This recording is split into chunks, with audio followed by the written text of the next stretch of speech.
En el capítulo de hoy respondemos a las preguntas de los seguidores del programa sobre metalurgia extractiva y su implicación en la inversión minera.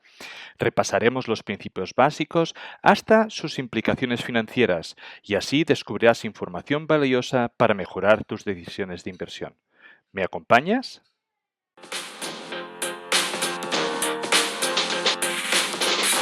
Bienvenidos amantes del subsuelo, esto es Charlando de Minas, el primer y único podcast en español dedicado a la inversión minera. ¿Quieres aprender a invertir en recursos naturales? Suscríbete a nuestro podcast. ¿Te gusta nuestro contenido? Dale like, déjanos un comentario. El programa de esta semana está a punto de empezar.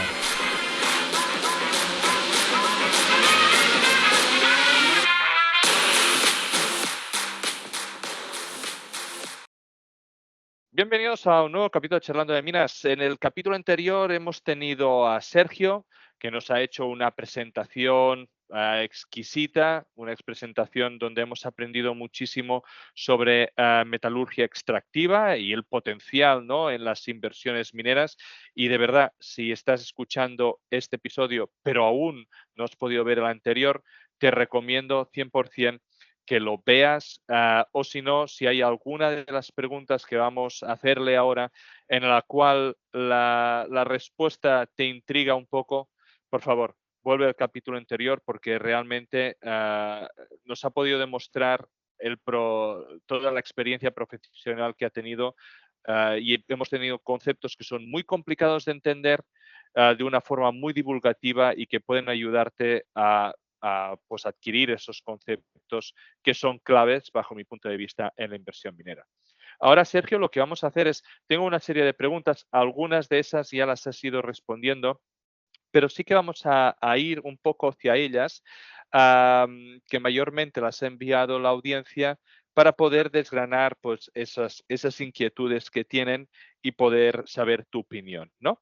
Seguramente la primera sería, bajo tu punto de vista, ¿cuáles son los trucos, ¿no?, que hacen las empresas mineras para hacer que esos trabajos iniciales de metalurgia se vean bien y así poder tener buenas news release? Estoy seguro que tú cuando ves ciertas cosas ya enseguida te chirría un poco porque ves de que eso está puesto ya para que sea una buena noticia cuando realmente puede que no lo sea tanto, ¿no?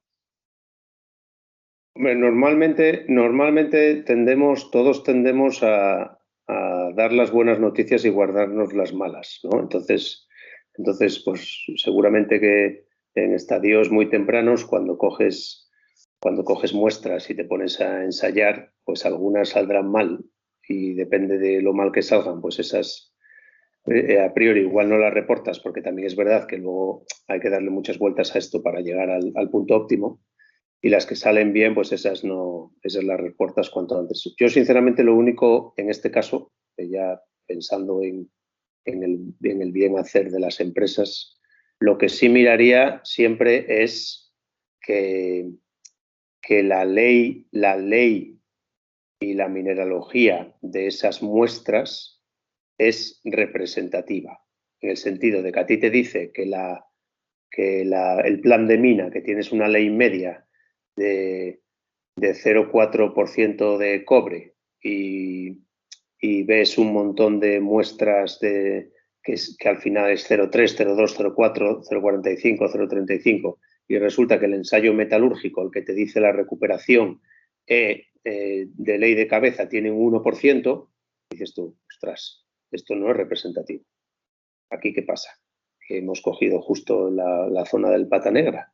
Entonces eso, que la ley de cabeza esté alineada con lo que va a ser las leyes del yacimiento, eso es muy importante. Y que las mineralogías también lo representen. Yo diría que luego está lo que se llama el back calculation, que es que tú cuando ves esos ensayos tienes que asegurarte que está también la ley calculada frente a la ley analizada. Es decir, que tú te han salido unos resultados y cuando has reconciliado, si tenías un 0,8% de cabeza, igual al reconciliar te sale que esos datos solo son posibles si llegas a tener un 1,4% de cabeza.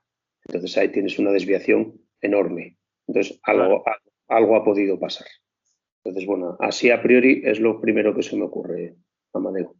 Y en cuanto que lo discutíamos, ¿no? En el capítulo anterior, en cuanto a metal equivalente, ah, ¿tú, tú te fías directamente cuando ves plata equivalente tanto o realmente te gusta mirar a ver si los metales que están envueltos en este metal equivalente son compatibles entre ellos? Tú ya puedes ver si se podrán separar o no, o si eso va a tener un sobrecoste muy elevado que puede que reduzca significativamente ese metal equivalente. Sí, ahí como ves, como planteaba en la slide de metal equivalente, pues claro, es fundamental tener claro qué, qué recuperación se ha considerado para cada metal, qué precio del metal se ha considerado para cada metal, si se ha tenido en cuenta que desde un punto de vista de proceso esos metales van a poder ser todos producto final vendible. Entonces, eso es muy importante también. ¿Cómo nosotros como inversores, ¿no? podemos identificar posibles problemas en estas pruebas iniciales de metalurgia? ¿Hay alguna manera? Eh, pues, Puedes decir pues no, ¿eh? Sí. no, no es fácil, Amadeo, no es fácil.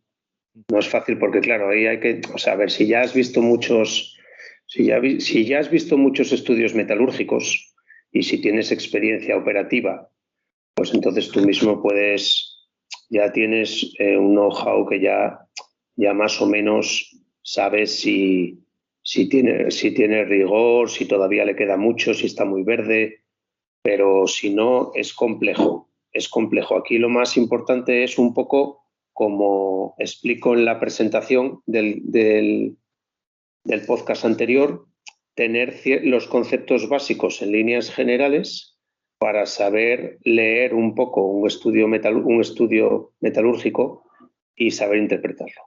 Pero eso hay que reconocer que no es una cosa que uno consigue de la noche a la mañana. Muy bien. Esto también lo has explicado, pues es una pregunta que nos ha llegado, entonces si podemos hacer un breve y si acaso hacer hincapié en volver a leer o mirar el capítulo anterior. Nos preguntan cuál es la relación entre la ley y la recuperación en los procesos metalúrgicos. Puede que para extender un poco la respuesta que has dicho antes, si tú consideras desde tu punto de vista, tu experiencia, que hay algunos límites en los cuales tú ya consideras de que, digamos, con esa ley la metalurgia será muy mala, ¿no? Sí, bueno, siempre hay límites. Lo que pasa es que, claro, aquí cada yacimiento y cada mineral y cada metal es un mundo. Entonces, lo que es taxativo, que también lo hemos tocado en la presentación, lo que es taxativo es que la recuperación generalmente es función de la ley de cabeza. Y que a más ley, más recuperación. Y a menos ley, menos recuperación. Y cuando la ley llega a un punto que ha bajado mucho, la recuperación cae estrepitosamente. En condiciones normales. Es verdad que hay mineralogías que no siguen este patrón, pero yo lo utilizaría como una norma general. Perfecto. Ahora me gustaría que entrásemos un poco, ¿no? En lo que hemos dicho, ¿no? Mineralogía, diferentes minerales, ah, y hemos hablado de muestras homogéneas, ¿no? Pero también hemos discutido de que un yacimiento a través del tiempo o a través de las distintas zonas de perforación o de extracción del mineral van a tener diferentes porcentajes de diferentes minerales y también que va a variar la ley del metal, ¿no? Entonces, esa variabilidad, ¿cómo os afecta a vosotros? ¿Y qué hacéis de alguna forma para poder lidiar con esos cambios que hay, tanto en ley como en mineral, a través del diferente tiempo, ¿no? Y las diferentes zonas del depósito? Pues eso normalmente si estás en fase de estudio de viabilidad, tienes un apartado importante dentro de los estudios metalúrgicos que es el estudio de comportamiento metalúrgico de la variabilidad del yacimiento, donde haces un composite y te aseguras de que pruebas a escala laboratorio lo que va a ocurrir luego en la realidad. Y luego en la operación normalmente haces un blending. Entonces, tú ya asumes que entras en una zona de transición, pues aquí voy a tener un comportamiento que igual me va a bajar un poco, me va a penalizar de esta manera, o viceversa, pues intento tener cierta flexibilidad para poder hacer un blending y que al final la mezcla te lleve a unos parámetros más o menos esperados. Pero Pero para hacer normalmente, un blending tienes que tener material de diferentes zonas. claro, Entonces, no, eso no, sí, sí. Y eso, por eso que también es muy importante a la hora de hacer la planificación minera, pues cada exacto. vez, o sea, se tiene muy en cuenta, o sea, hoy la verdad es que geología, minería y metalurgia, pues están completamente unidas y están en continuo contacto porque es que son fundamentales. O sea, es un trabajo completamente multidisciplinar, tanto en la fase estudio como en fase operación. Entonces, digamos que en la fase estudio lo más seguro es que tú cogerías, digamos, los diferentes extremos teóricos que tendrías durante la vida de la mina, mirarías que en esos extremos la metalurgia y la recuperación te sigue funcionando bien, pero tendrías seguramente un óptimo y la planificación del minado se haría o se intentaría hacer de tal manera de que tú puedas llegar a obtener esa mezcla para poder incrementar las recuperaciones. Y bueno, ¿Sería algo así? sí, más que incrementarlo, como normalmente la zona de variabilidad suena a problemas, pues más que incrementarlo, tener planificado el impacto. Vale, Entonces, si en el año 9 entras en una zona que te dijo el estudio de metalúrgico que del 90% iba a bajar al 83% de recuperación, pues que eso sepas que es así y que estés preparado para su impacto. Entonces, es importante que si hay variabilidad en un yacimiento, esté muy bien acotada. Es a lo que voy. Y tiene que perfecto. estarlo desde el punto de vista metalúrgico. ¿Cómo abordáis desde el punto de vista de metalurgia todos los minerales refractarios? Bueno, pues ahí también, como comentamos en la presentación, eso es un tema complejo que normalmente, pues mira, por ejemplo, en el oro tienes los autoclaves que trabajan a presiones y temperaturas muy elevadas, que necesitan un expertise muy alto, que tienen un CAPEX y un OPEX elevadísimo y que normalmente en esa liga juegan muy pocas mineras muy potentes. Entonces, claro, no todo el mundo está preparado para producir lingotes de oro a través de autoclaves. Y luego lo que se hace en otros casos es que cuando el oro está metido en una matriz de pirita o arsenopirita, como son sulfuros que flotan muy bien en flotación por espumas, pues la empresa de alguna manera sacrifica el valor añadido que le daría llegar al estado de lingote y lo que hace es vende un producto intermedio de sulfuros ricos en oro. Y entonces ahí vuelve a entrar el off-take agreement, que también lo vimos en la presentación, Claro. y vuelve a entrar el ver qué cantidad de ese oro es pagable, y etcétera, etcétera, etcétera. Pero claro, es que igual si no haces esa opción, ese yacimiento, si tiene oro refractario, nunca se va a explotar. Claro. ¿Qué, qué desafíos tiene tratar con cobre que contiene oro? Bueno, pues en principio normalmente yo he trabajado en dos plantas de cobre y oro y suele ser algo muy positivo porque tienen metalurgias que se pueden, por ejemplo, mira, pues en el norte de España, donde yo empecé, que era una mina, que era una planta muy compleja y muy interesante, era, era de oro y cobre. ¿Y qué se hacía? Tenías tanto oro tanto cobre nativo como cobre más diseminado, y como el cobre es un cianicida que no puede ir al carbon in leach, pues lo que se hacía era, se utilizaba una gravimetría para extraer el cobre nativo, se utilizaban unas celdas de flotación para extraer los sulfuros de cobre, y el estéril, en este caso, no era otra cosa que la pulpa con oro, y ya el oro llegaba libre. También tenías una zona de gravimetría para oro nativo, y el oro llegaba libre a la cianuración. Entonces tenías como productos vendibles lingotes de oro y un concentrado de cobre. En el caso de la segunda planta en la que trabajé, era solo concentrado de cobre, pero con un 60 y tantos % de recuperación, o 70 del oro, que tenía como 0,8 gramos por tonelada. Entonces también tenía un impacto muy importante.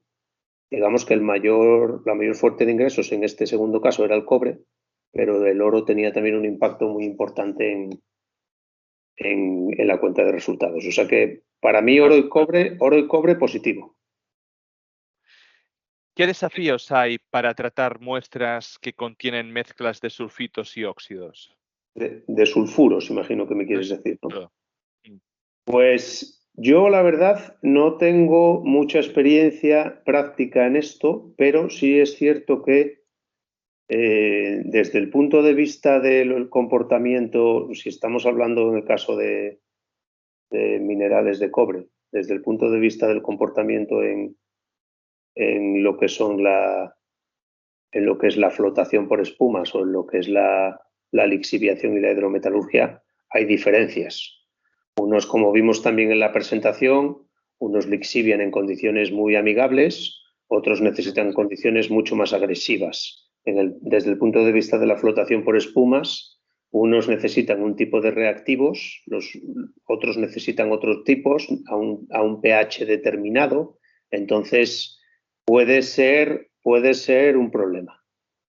Seguramente que haya mineralogías donde se busque un proceso estándar que saques el mayor partido que puedas de procesarlos, pero en condiciones normales puede ser un problema y igual tienen que procesarse de forma distinta. Es verdad que también, como sabes, por la génesis de los yacimientos, normalmente tienes la parte oxidada y según vas hacia abajo te encuentras la parte primaria o sulfuros. O sea que eso te puede permitir igual diseñar algo que pueda procesar las dos cosas. Para vosotros entiendo de que, porque la siguiente pregunta es esta, ¿no? Que si hay problemas en el obtener el mineral de vetas estrechas o versus vetas anchas, pero yo entiendo que para vosotros, como sea la veta o como sea el de esto, es bastante independiente porque al final os llega un mineral con una pureza X y ya está. Sí, así es. Así es, Amadeu. Eso es más bien un problema del laboreo de minas, de la parte más minera. Perfecto. Últimamente se está utilizando bastante, o cuando se puede, agua de mar en el procesado para no usar agua que pueda ser agua de boca, ¿no? ¿Qué implicaciones tiene para vosotros el uso de agua salada? A ver, yo ahí tampoco, ahí donde hay mucha experiencia es, por ejemplo, la gran minería chilena, que Mm, además, como también hablábamos en la presentación, como ahora mismo, pues imagínate, las leyes cada vez son más pequeñas, entonces para producir la misma cantidad de metal necesitas volúmenes y economías de escala mucho más grandes, y acuérdate también que veíamos en la slide de la molienda, como ahí empezaba el claro, aporte de agua, que estamos hablando de eso, de porcentaje en sólidos del 40%, del 50%, del 30%. O sea, hablamos de un aporte de agua enorme, importante. enorme. Entonces, claro, hasta ahora eso se utiliza la ósmosis inversa, que tiene un coste por metro cúbico también importante, y entiendo que cada vez se estén haciendo más estudios para ver la afección que tiene el agua salada. Yo no soy conocedor al detalle de esto, pero sí es cierto que, para que te hagas una idea, en una electrólisis normalmente utilizas agua desmineralizada, porque Claro. cuantos más aniones y cationes, o sea, cuantos Es más que yo iones pensaba en esto, metas, ¿eh? Estás al final introduciendo minerales, ¿no? O claro, sales que te claro. pueden quitar todos los balances y modificar los minerales. Eso es lo que me dice a mí también el sentido común. Ya no lo demás, el sentido común ya me dice que metes variables a una ecuación que ya lo normal es que lo haga mucho más complejo. Perfecto. Ah, ¿Cómo abordáis, ¿no?, las empresas la puesta en marcha de una nueva planta metalúrgica? Con muchas dosis de paciencia y con muchas horas. Bueno, te lo dice alguien que estamos ahora en plena puesta en marcha del proyecto Helix Mm. y y es de locos. O sea, la verdad es que luego lo echas de menos y cuando ya estás en velocidad de crucero, Mm. lo echas de menos, pero el momento, la puesta en marcha es durísima porque necesitas que todas las variables tienen que ir al unísono, la curva de aprendizaje del personal, en nuestro caso la innovación tecnológica, es muy duro y muy apasionante a la vez. Y, y por eso necesitas también tener en cuenta siempre una rampa de arranque. Claro. Es que si no, no es real. No es real que si alguien te dice que en el mes 2 ya estás en nameplate, no te está diciendo la verdad. Porque vosotros entiendo que empezáis a escalar laboratorio, luego hay un proceso de escalado, ¿no?, a unas escalas intermedias para al final poder diseñar cómo será la planta, y la puesta en funcionamiento, como has dicho, contiene un ramp up hasta llegar a esa velocidad de crucero, ¿no? Claro, claro, claro. En el caso de, por ejemplo, te cuento el caso de Line Technologies, pues en este caso EVA empezó en Cambridge a escala pues, de escala Sí, laboratorio pura, sí. de un tanque de 1 litro. Después siguió aquí en La Faja, después ya fue a una planta piloto que era ya escala 4 IBCs de 1 metro cúbico, por decir algo, y después ya pasó a una planta piloto escala de como 400 kilos la hora, ya tanques de 10 metros cúbicos de lixiviación, y ahora ya estamos en la primera escala industrial. Entonces, y ya no sé si decía el otro día no, esta mañana en una entrevista que le hicieron que ya llevaba 9 años.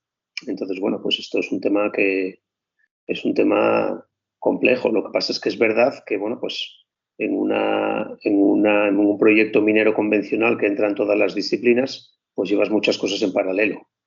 Llevas también el tema de permitting, toda la parte Claro. de ESG, toda la parte de establecer las bases del proyecto minero, toda la parte de la financiación. Entonces va todo en línea, pero son, como digo yo, en minería son tiempos geológicos, Amadeu. Esto no es una cosa nunca de 6 meses. Claro. ¿Cuáles son algunos de los conceptos, errores comunes, seguramente pueden tener los inversores sobre los procesos metalúrgicos, digamos? Pues lo que te decía también en la presentación, que se puede recuperar todo el mineral, imposible. Que puedes poner un único número de recuperación 95%, la recuperación cambia con la ley. Hay que mirar si la ley va a tener variaciones importantes. Que los yacimientos son iguales, porque hay otro yacimiento, a ver, hay muchas posibilidades de que algunos sean muy parecidos, pero Claro. tú puedes decir, oye, tengo un yacimiento de cobre en Chile que costó tanto dinero y le pongo estas variables cuando estoy pensando en un yacimiento de cobre en España. Bueno, pues cuidado, que hay muchas variaciones de muchos tipos, pero desde el punto de vista metalúrgico seguramente haya variaciones. Entonces, que nadie piense que cada yacimiento es único y ahí lo pongo en la presentación, ahí ya podríamos decir que no se tenga en cuenta el NSR, que se ponga unos ingresos con ese número que te hice yo en esa slide con los 4 parámetros básicos, cuando no es así, cuando una cosa es que tú produzcas tanto producto y otra cosa es cuánto te pagan por él. Claro. Y bueno, pues ahí sí que hay un montón de No me acuerdo de todos, pero ahí sí que hay un montón de conceptos que los hemos ido tocando en la presentación y que responden a esta pregunta. ¿Cuáles son los metales para ti que son más fáciles y más difíciles de procesar? Pues, a ver, en base a mi experiencia, claro, hay muchísimos metales y hay mucho... yo, por ejemplo, la hidrometalurgia del níquel, que la conozco teóricamente, pero no he trabajado con ella. La metalurgia del litio, que tiene pirometalurgia e hidrometalurgia, tampoco debe ser nada sencilla, pero así en líneas generales, yo creo que lo que yo conozco, los minerales refractarios y los minerales polimetálicos son un gran desafío para la metalurgia. Perfecto. ¿Podríamos decir que en general cobre, oro y este tipo de metales así más comunes te podrían ser metales un poco más simples por el hecho simplemente que están más estudiados y que luego si nos vamos a cosas como el litio, que ahora hay ese boom, o puede que tierras raras o así sean cosas mucho más complejas? Sí, sí. Y además, sobre todo, cuando hablamos de, ya sabes, cuando pues hay litio que viene de las salmueras y que Claro. te genera un producto intermedio, que eso es más sencillo, pero cuando hablamos ya de roca y ya de procesos, ya ahí ya se vuelven más complejos. Entonces sí, yo te diría que sí. También es verdad que es un poco desde el desconocimiento, pero veo un poco los flow sheet y demás y eso tiene bastante complejidad. Y, y claro, no lo has tocado, ¿no? Pero por tu conocimiento, por lo que hayas podido ver, en temas de tierras raras, que realmente lo unimos bajo el paraguas de tierras raras, pero son un montón de metales diferentes, separar entre esos metales debe ser significativamente complicado, ¿no? Yo creo que sí. Lo que pasa es que ahí no me atrevo a decirte mucho porque en tierras raras, a ver, he leído mucho sobre ello, pero no es un campo en el que profesionalmente me haya tenido que involucrar, entonces lo desconozco. Perfecto. Vale, ya nos quedan 3 o 4 preguntas. Ah, ¿Hay algún tipo de amor-odio entre geólogos y metalúrgicos? Ninguno. Nada, eso aquí por lo menos no sé antaño, pero a mí me gusta mucho trabajar. Bueno, ya te lo he dicho desde en la otra presentación, o sea, geología, minería y metalurgia eh, tienen que ir de la mano y trabajar en equipo y es fundamental porque la minería es cosa de un equipo multidisciplinar. Perfecto. ¿Cuáles son para ti las banderas rojas cuando ya vamos a un PA o un feasibility? Ah, en el tema de metalurgia, has estado nombrando seguramente algunas en cuanto a new releases y así, pero cuando ya vamos a informes, ¿qué cosas deberíamos chequear que para ti, si las ves, significa de que eso no está bien? Pues mira, a ver, seguramente que se me olviden mil cosas, pero hay una que yo siempre suelo revisar, que es dentro del capítulo de metalurgia, cómo de alineado está los resultados de los ensayos metalúrgicos con la interpretación que se ha hecho para establecer los criterios de diseño y la ingeniería de proceso de la planta que finalmente estás construyendo.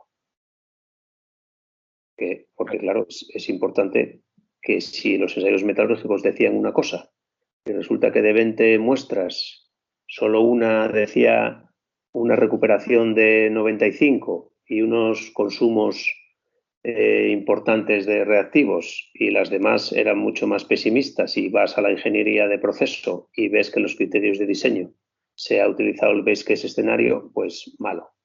Vale. Entonces eso es, esta pregunta es podría darnos para otro podcast, Amadeu, pero bueno, Bueno, así pues lo mira, primero que se me ha venido a la cabeza.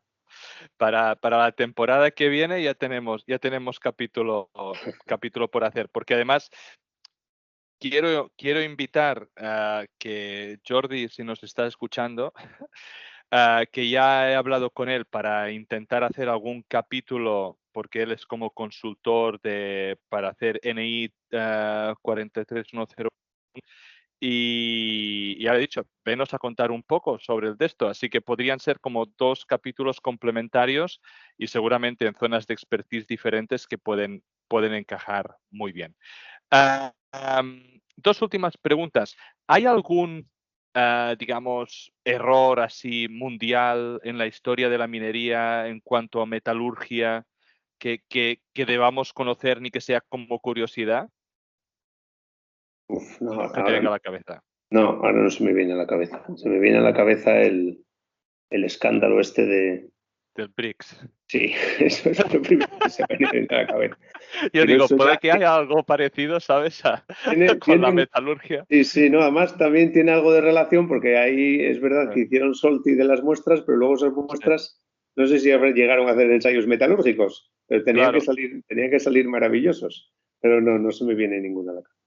perfecto. Y para terminar, estás en la ITEC, ¿no? Y hay ahora muchas tecnologías nuevas que están saliendo como vosotros, Newton, Yeti.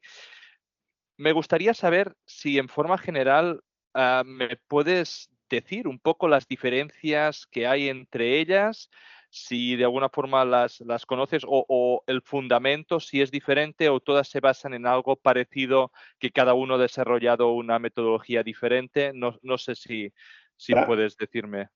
la verdad, Amadeu, las desconozco, en el sentido de Vale. que no puedo darte mucho detalle. Por lo que alguna vez he leído, Mm, me da la sensación de que son tecnologías que aplican bacterias, que aplican bioleaching mm, y algún reactivo orgánico como catalizador y que se están aplicando mucho en escalas tipo antiguas escombreras o antiguos heap leaching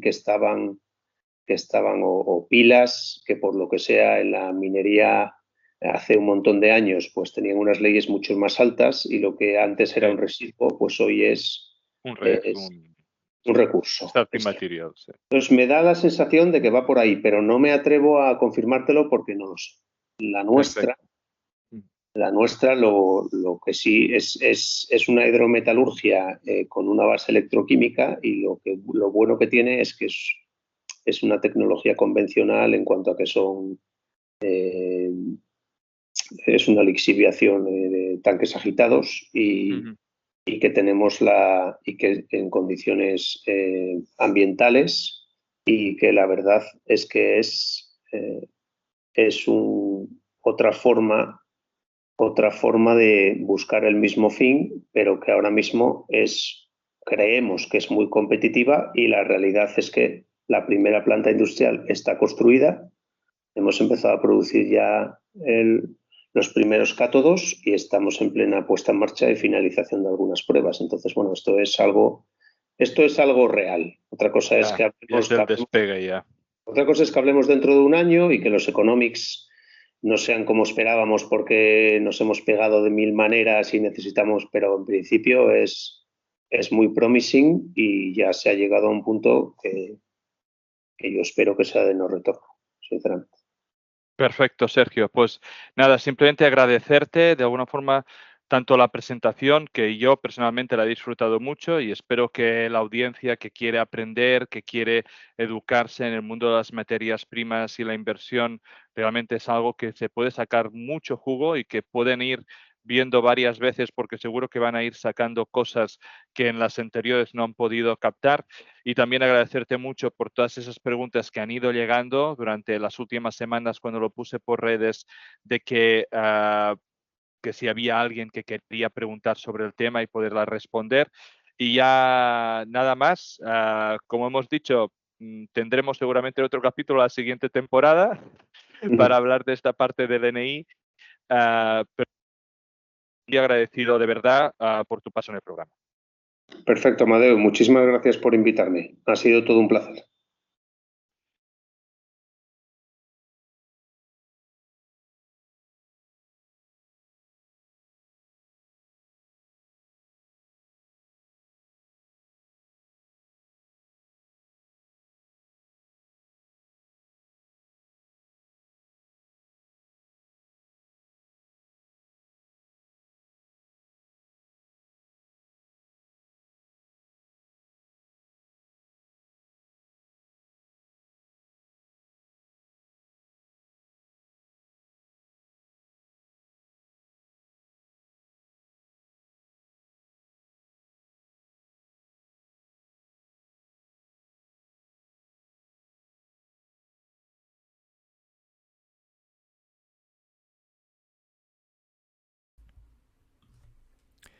Descargo de responsabilidad.